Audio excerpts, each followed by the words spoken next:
حدیث نمبر 21 عن انس رضی اللہ عنہ قال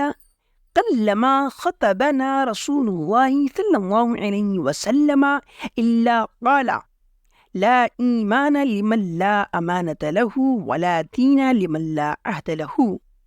رواہ البیہقی فی شعب الایمان۔ حضرت انس رضی اللہ عنہ سے روایت ہے، وہ کہتے ہیں کہ جب کبھی بھی ہمیں رسول اللہ صلی اللہ علیہ وسلم خطبہ دیا کرتے تھے تو آپ یہ بات ضرور کہا کرتے تھے، اس شخص کا کوئی ایمان نہیں جس کے اندر امانت داری نہ ہو، اور اس شخص کا کوئی دین نہیں جس کے اندر